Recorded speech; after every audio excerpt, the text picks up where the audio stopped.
We were all very excited to find out that my aunt was dating someone because she had been married for 20 plus years and she was very lonely, and we knew that she was a very family-oriented person and wanted to have that family bond.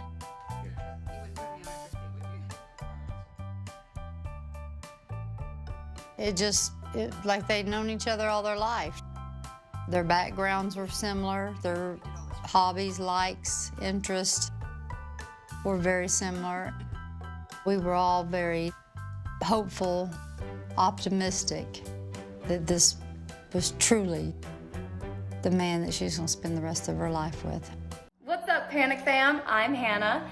And if it's 2 a.m., the lights are off and the popcorn has gone cold, you know, it's Panic TV time. Welcome.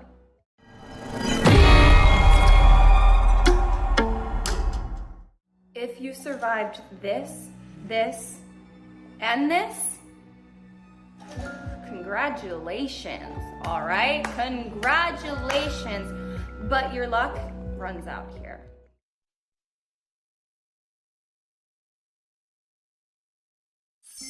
Once upon a time, devout Christian Carol Ann Williams marries equally pious Dennis Heller.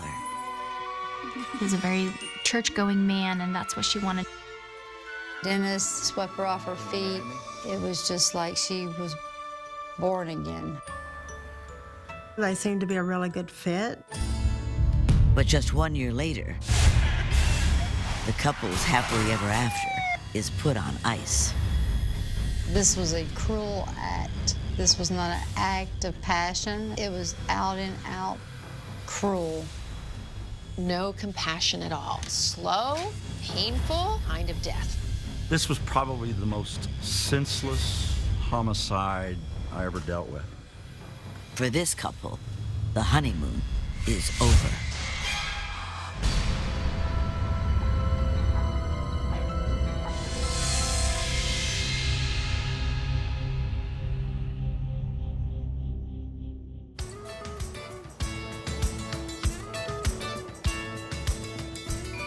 In Arkansas, 53-year-old Carol Ann Williams can't wait to marry 50-year-old Dennis Heller.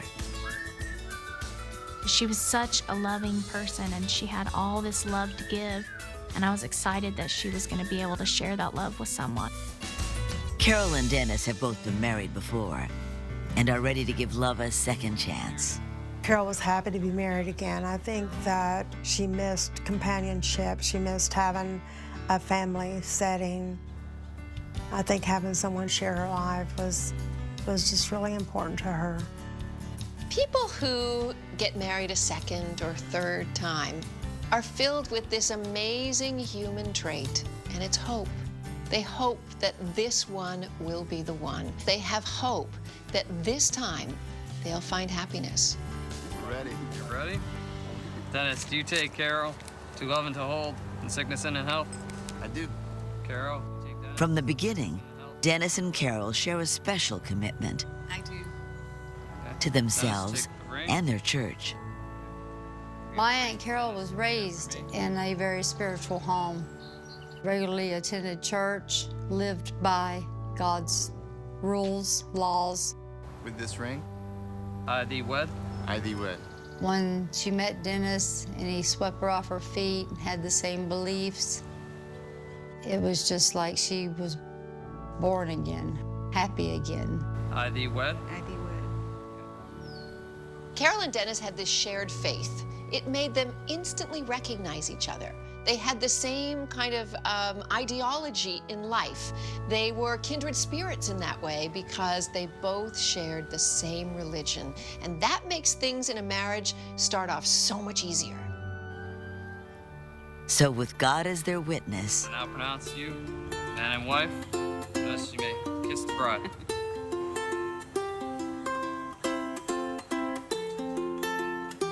It was a big day for her and a new turning point in her life. That was the first day of the rest of her life.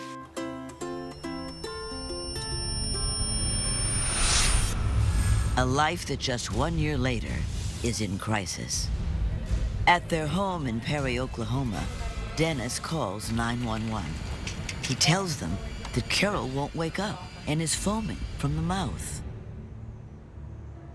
He explains that morning, Carol stayed home from church with terrible stomach pains. Dennis went alone, but when he returned... Hey, babe, I'm home. You sleeping? Babe? You sleeping all day? Babe? Babe? He stated that his wife was unresponsive. He volunteered to take Carol to Oklahoma City, which was over an hour drive. But based on the symptoms, the 911 operator said, no, we'll send an ambulance right away. Imagine coming in from church in a peaceful, centered state of mind to find your beautiful bride, really, unresponsive, not knowing if she would live or die. It must have been devastating for him. What happened to Carol in the short time Dennis was at church? She clings to life as help races her way.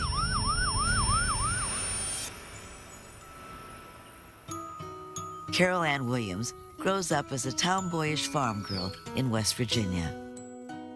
The oldest of 3 tight-knit daughters, her childhood is filled with country innocence and small-town values. My father owned a dairy farm. At one time had 21 milking cows. He had his own dairy route. And Carol loved to get up in the mornings and go with him. She is also passionate about her Christian faith. From a very young age, church was very much of her life. It was who she was. When she's not at Bible study, young Carol dreams of one day finding her Prince Charming. A man who was devoutly religious and hardworking. My grandparents from the beginning always said that they want their children, my mom and my aunts, to marry a Christian-going man. They wanted a Christian family, and they said they wanted the values to be carried on into their children. So my aunt always from the beginning wanted to marry a Christian man.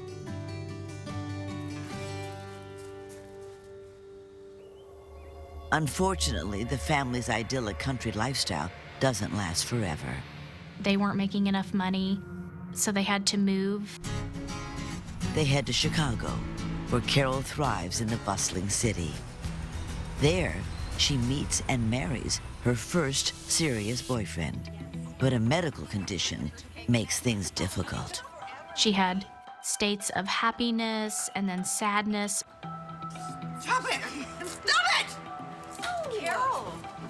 I'm an idiot! That's all it is! When it started to manifest more is when they really started doing testing. My aunt had bipolar disorder. Carol, come on, sweetie, sit down. Bipolar disorder can mean huge mood swings.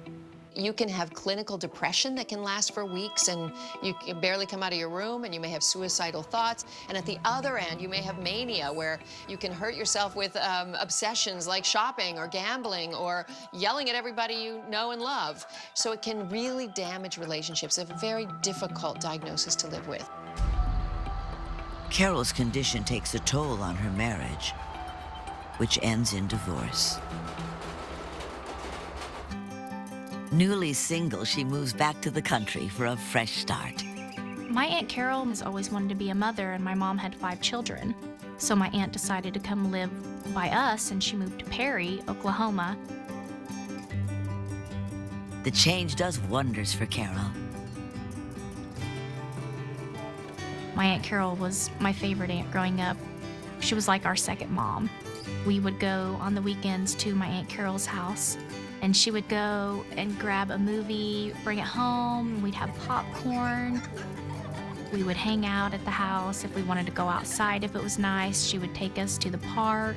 She just enjoyed spending time with the family. Carol enjoys her new life and even feels ready to date again. She hopes a nice Christian man and a second chance at the family she's always wanted is right around the corner. Dennis Heller also grows up in the church. Raised on a farm in Wichita, Kansas, his life suddenly changes when his parents divorce and his father dies in a farming accident. For Dennis, the loss of his father figure, the loss of his primary attachment, his male role model, if you will, could have been devastating. We kind of model ourselves against, with our same-gender parent. And here was a young boy losing his father way too early. It makes it very difficult for people to form secure attachments when they've had that kind of attachment injury. His first 2 marriages end in divorce. He becomes a devout member of his local church and starts a lawn care business. By the fall of 1993, Dennis is ready to find love again. He searches the dating section of his favorite Christian magazine and sees an ad that catches his eye. The writer is Carol Williams, and she's looking for a fun-loving man with a good Christian upbringing. The one thing that Carol and Dennis had close to them, was very important to them, was their faith. Their religion was everything to them. It held them during all the hard times in their life. So it made a lot of sense that they would meet each other through a Christian magazine advertising for Christian partners, because there you could find a mate who was on the same plane, in the same headspace as you, and with the same set of rules. He contacts Carol, and to his surprise, she responds back and agrees to meet him. As the two plan their first outing together, they can't help but hope God is sending them the one.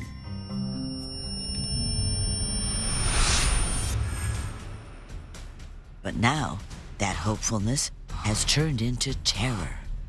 She was foaming at the mouth. She was comatose, obviously in a very bad way. Carol was totally unresponsive to anything they were trying to do. She was still alive, so they immediately transported her to the hospital. All Dennis can do is pray his wife will survive. Is she gonna be okay? Dennis Heller finds his wife, Carol, unconscious in the couple's bed. She's rushed to the local hospital, where she suffers a massive heart attack. Perry is a small town and with a small hospital, and they very quickly decided to meta-flight her to Oklahoma City. Dennis is unable to go with her. He anxiously waits for news. The doctor in charge of her case contacted Dennis Heller at home and told him that she was on life support and wanted to know what his wishes were in this situation. It must have been devastating for Dennis. I mean, here's his bride, now on life support, and the decision rests with him to decide her fate. Does he hold out for hope, or does he lose the love of his life, his new wife? It's a decision no husband wants to make. So he calls Carol's father for guidance. My dad just never believed that anybody, including himself, should live on a life support. Nobody wants to make the decision to pull someone off of life support because there's always that what if. But you also don't want to see your mother or daughter or sister suffering. Dennis respects her father's wishes and asks doctors to end her life support. It's especially difficult because Carol's sisters disagree with the decision. My mom and my aunt were very upset. They did not want her off the life support. They wanted her to be able to push through and make it. On June 12, 1995, Carol takes her last breath. Over a year and a half earlier, the new couple can hardly catch their breath as they dive into a relationship. Dennis lived 3 hours away from my aunt, and he would drive on the weekends to come see her. We were all very excited to find out that my aunt was dating someone, because she had been married for 20 plus years, and she was very lonely, and we knew that she was a very family-oriented person and wanted to have that family bond.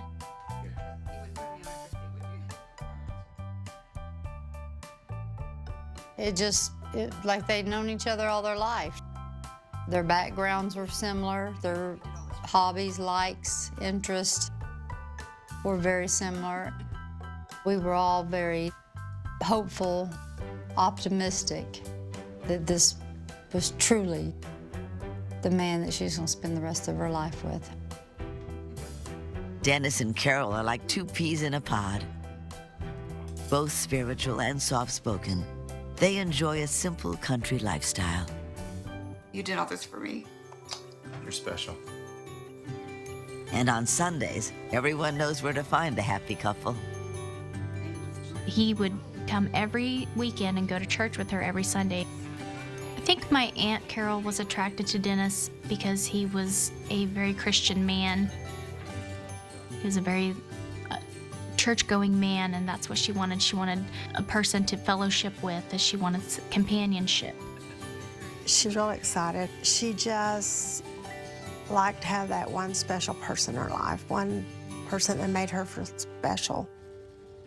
He even attends after-church events. They were faithful. They were always there together, always seemed to be involved in the sermon, and it was just a normal couple that was just doing their church thing on Sunday. Soon, Carol notices Dennis is struggling to balance business and pleasure. His lawn care company demands more and more of his time, so Carol offers to do his bookkeeping, a job she once did for another company.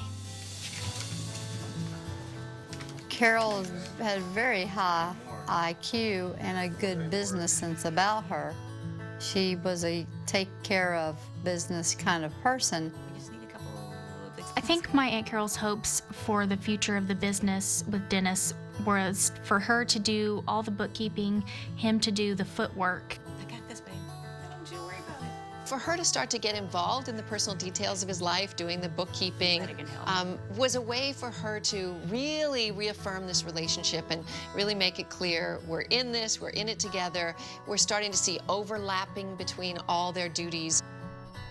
Carol and Dennis seem inseparable. But now, their bond is broken.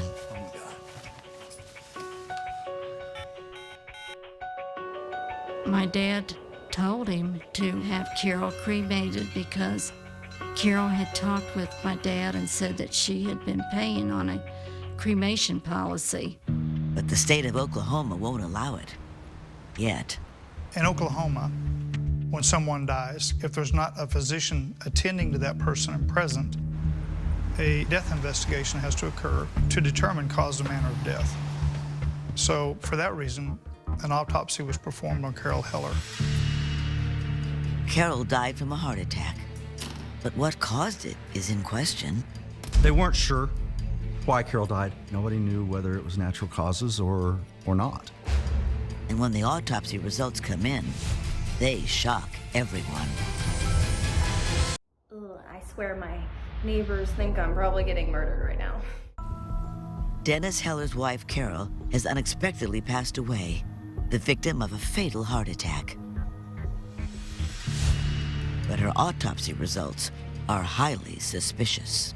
In examining the tissue from the kidneys, the medical examiner noticed that calcium oxalate crystals were present in her kidney tissue. And these crystals are quite rare.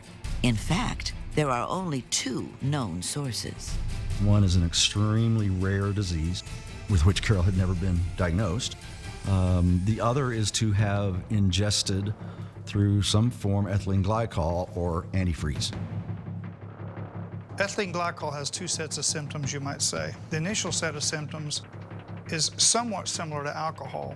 It could be slurred speech, dizziness, unsteadiness on the feet, as well as later the onset of renal failure from the calcium oxalate crystals collecting in the kidneys and blocking the flow of urine. You may start vomiting or have some other symptoms like a seizure. Terrible. It was horribly painful. She was in misery. It was a terrible way to die. The police are immediately notified. Carol's death is now a possible homicide. In a death investigation, you have to determine the manner of death. Was it an accident? Was it suicide? Was it caused by another person? And so you start through a process of being open to all possibilities. A good place to start and a normal place to start is with family members, spouses, significant others, and try to quickly rule them in or rule them out. Detectives discover Carol's husband has some minor brushes with the law.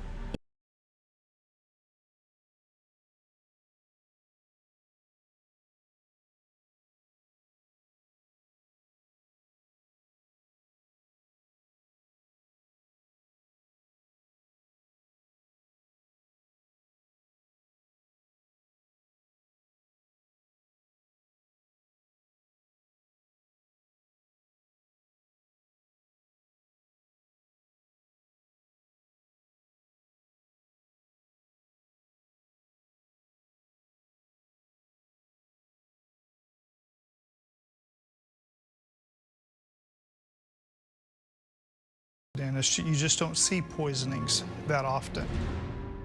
So was it an accident? Or maybe suicide? But why would Carol take her own life? In examining Carol's medical history, it was clear that she had suffered with bipolar disorder for many, many years. Although she took medication, Carol still suffered occasional depressive outbreaks. I can remember one main episode that my Aunt Carol had during her manic state.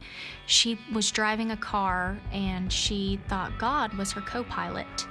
And she was driving down the road and she just let go and thought that he would take the wheel. And her car ended up going into the ditch.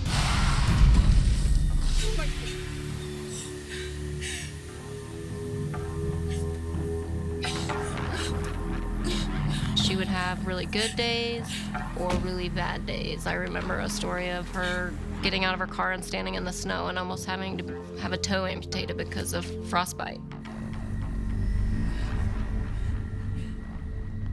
One of the things you have to worry about, honestly, is the possibility that that depression pushes them to the edge of suicidal thoughts. But was Carol so depressed she wanted to end everything? Over a year earlier, her life is full of love and happiness. Dennis and Carol had reached a point in the relationship where it was growing stronger. She had finally met somebody who not only accepted her, was going to bring her into his life and give her purpose again. Carol really deserved to be happy. I mean, she just had been through some hurt and some disappointment, and she just wanted someone to be with her, to share her life, and I was thrilled when, you know, she found somebody. This is real, this is love, it's really here. I'm sure it was so exciting for her to finally find a guy she could trust and depend on. Turn around. What are y'all doing? Only 1 month after their first date, Dennis asked Carol to be his wife.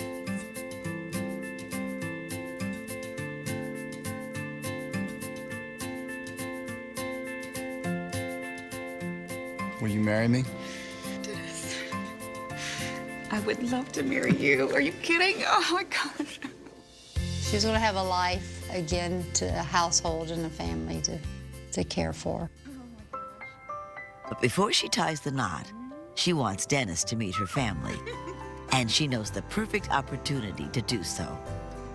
Every year we would have a Christmas play, and it was this big, huge, fun thing that everybody in the town came to.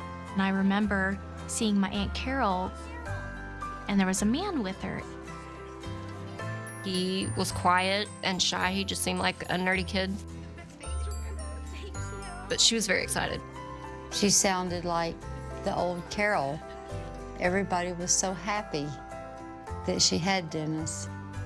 I was very happy for my aunt to find somebody. I knew she was very lonely, and she found someone that she could have with her and have that companionship and love, and I thought she was going to be very happy. I was very excited for her. With the family stamp of approval, the couple begins planning their wedding.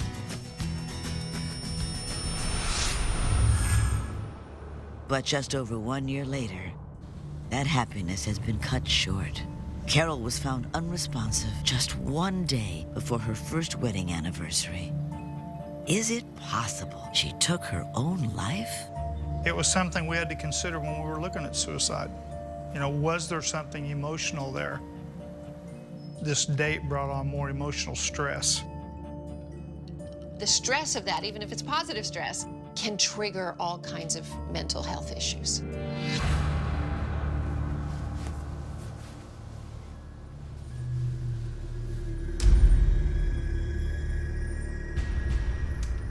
Investigators search the house for clues to her death.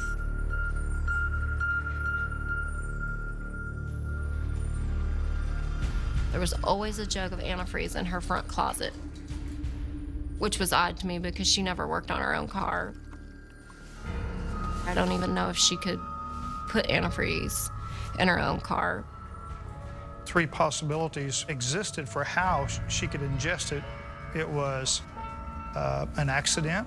Could that have accidentally have happened? Could it have been a suicide attempt? Or could it have been an intentional act by someone else? We had to remain open to all those possibilities. So they turned to Carol's medical records, hoping for an answer. And what detectives find is horrifying.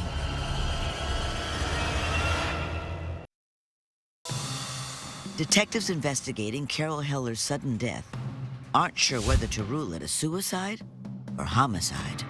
With Carol's history of mental illness, it did highlight or enhance the possibility that she had committed suicide. But her family members disagree. My aunt was a very strong Christian, and she believed that suicide was not okay because you cannot get into heaven if you have committed suicide.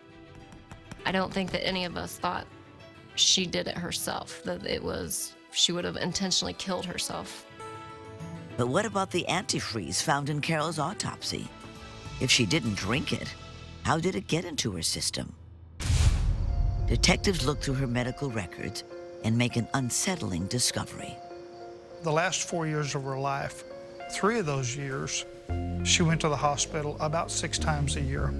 The last year of her life, more specifically the last 8 months, she went to the hospital 28 times.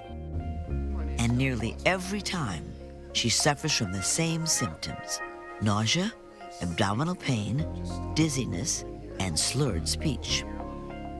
Doctors wonder if the lithium in her bipolar medication is the cause.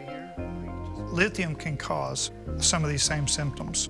So many times, the doctors thought that the lithium was actually causing the problems. Even Carol herself believes her medication is to blame. Put an IV in her, do all their testing, find nothing, and yet tomorrow she's fine in terms of the symptoms that she's complaining of. And so she was released until the next time she showed up.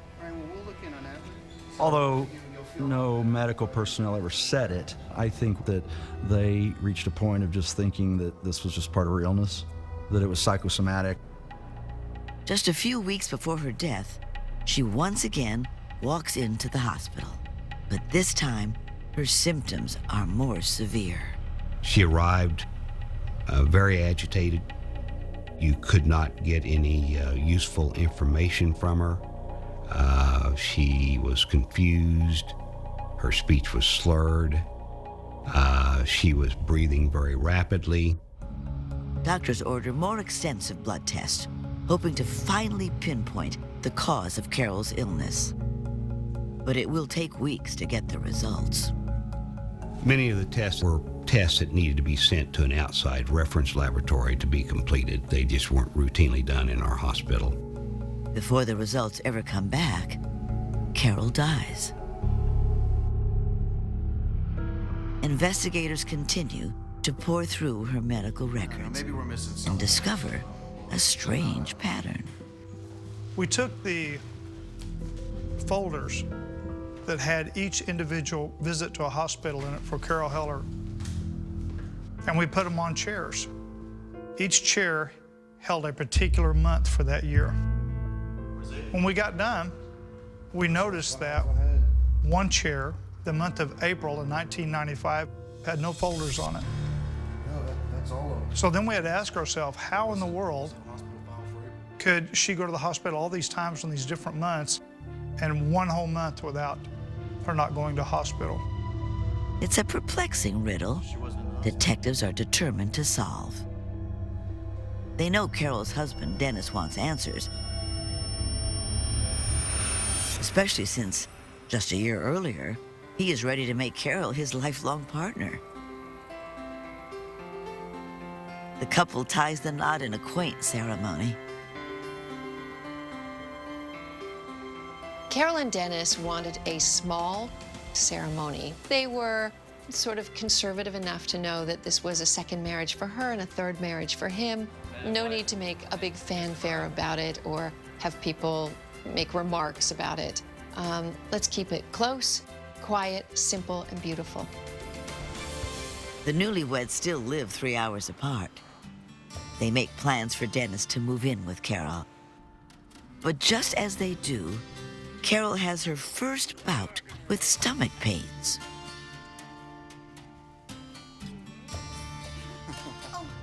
You all right? She would go to the hospital and they would run tests, and the tests would come back okay, that nothing was wrong. And she would be okay for a few days, and then the hospital would release her. Dennis urges Carol to take it easy, but she's eager to maintain a normal life. It very much bothered her that she wasn't able to take care of Dennis, that Dennis was having to take care of her. I think Carol was a traditional woman, and she did want to take care of her husband. But now, having so much illness and her body not cooperating with her, she's unable to take over some of her wifely duties. She was afraid that Dennis was going to get tired of her being sick. She told me that she'd been sick just about ever since they'd been married.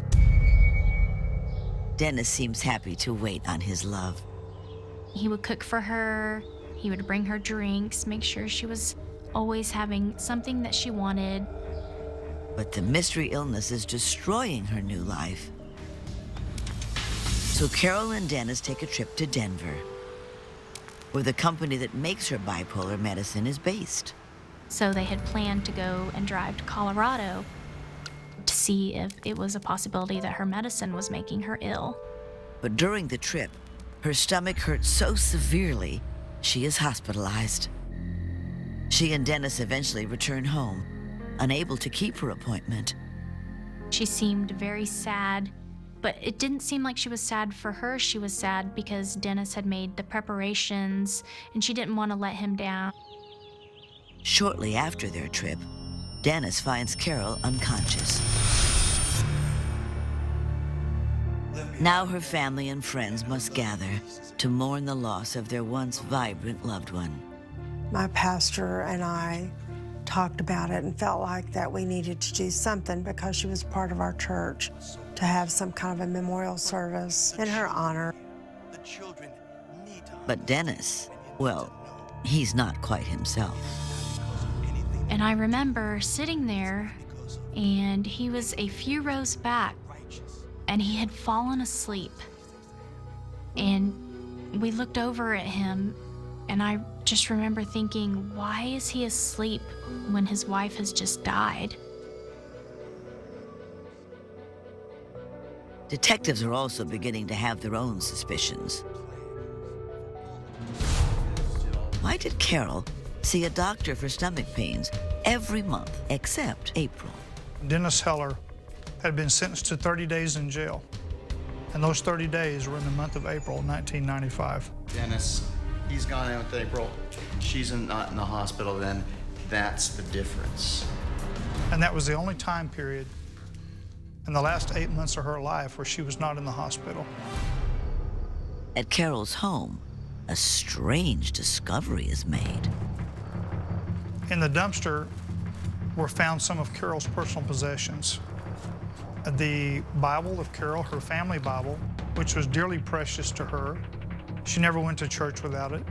It was in the trash, as well as some personal letters and documents.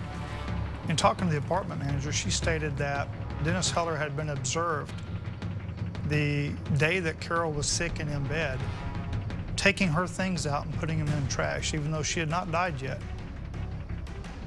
The person that observed this thought this was very peculiar behavior. The supposedly church-going man of faith throwing away his sick wife's precious family Bible. It's scandalous and more than a little suspicious. At the hospital, the results of Carol's blood test taken weeks before her death are in, and the truth they unravel is devastating. Carol Heller died an untimely death. Now the results from blood tests taken before her passing are in. They prove antifreeze was in her system, not just at the time of her death, but also in the weeks prior. It was a tremendous moment for us because we had to show that Carol had ethylene glycol in her blood at some point. And this is the only test we got that did that. Carol's husband, Dennis, is the prime suspect. We began interviewing Dennis Heller's associates, friends, people he went to church with. It became clear that he had a fixation with antifreeze. In a tablespoon? Many times, people mentioned that he had brought up to them the fact that, did you know that 1 teaspoon of antifreeze for 10 days in a row will kill you? Drinking. Investigators asked Dennis to take a polygraph test. He did that and flunked miserably, to the point that the polygraph examiner had no doubt that Dennis was not telling the truth. If you could slap one character for their dumb decisions, who would it be? Huh?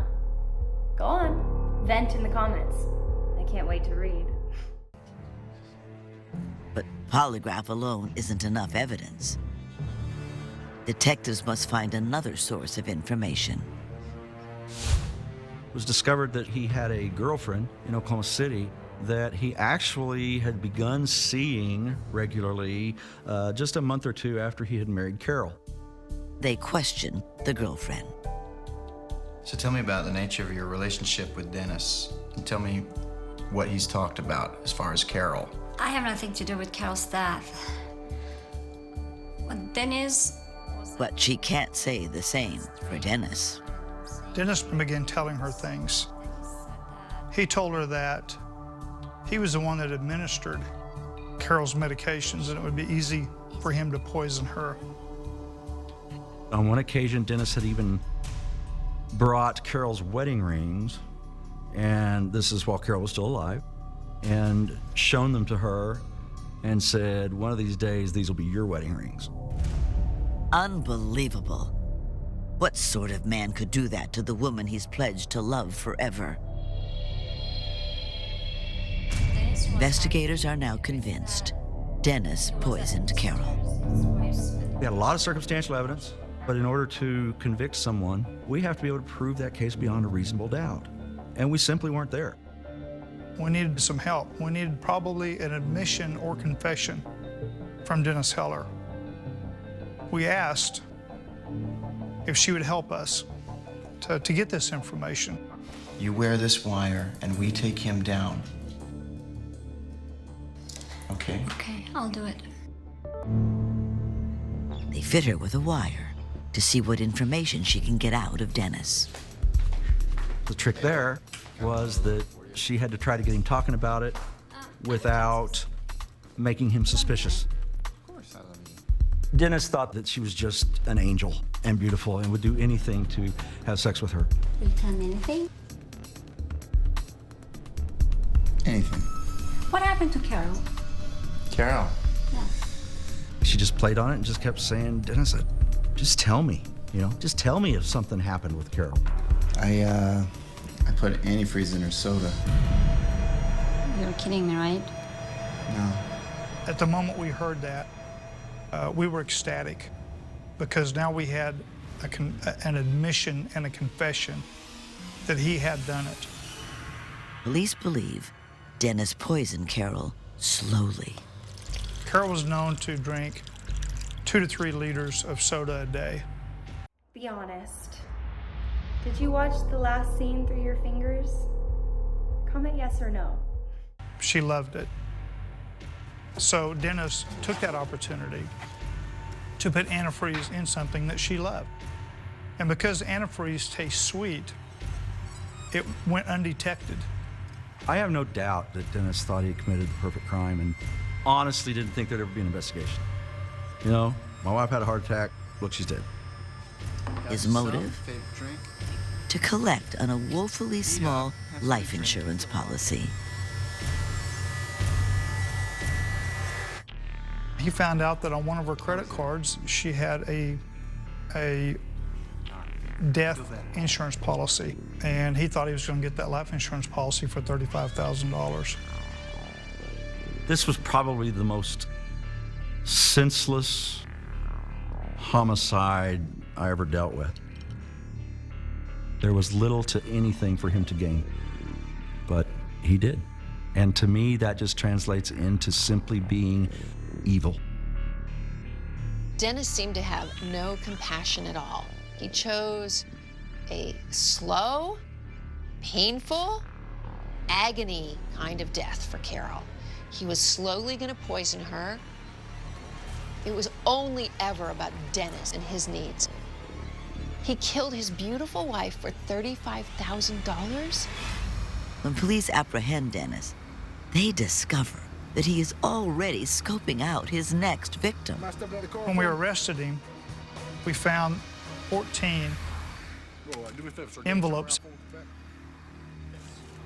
These envelopes contained letters to new prospective mates through the same Christian dating service that he had met Carol Heller. Dennis is charged with first-degree murder. He eventually pleads guilty to manslaughter and is sentenced to life in prison.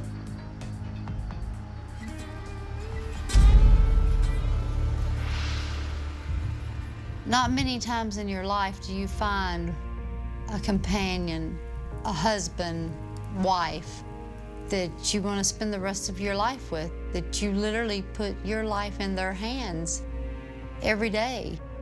And for Dennis to have played both roles, knowing that he was killing her, you lose faith in mankind. This man had no heart, no soul, no conscience. It's difficult to know that someone betrayed her so bad. The way he let her die, he just let her die, laying there. How painful it was to die with antifreeze. But to just do it slowly was very, very cruel.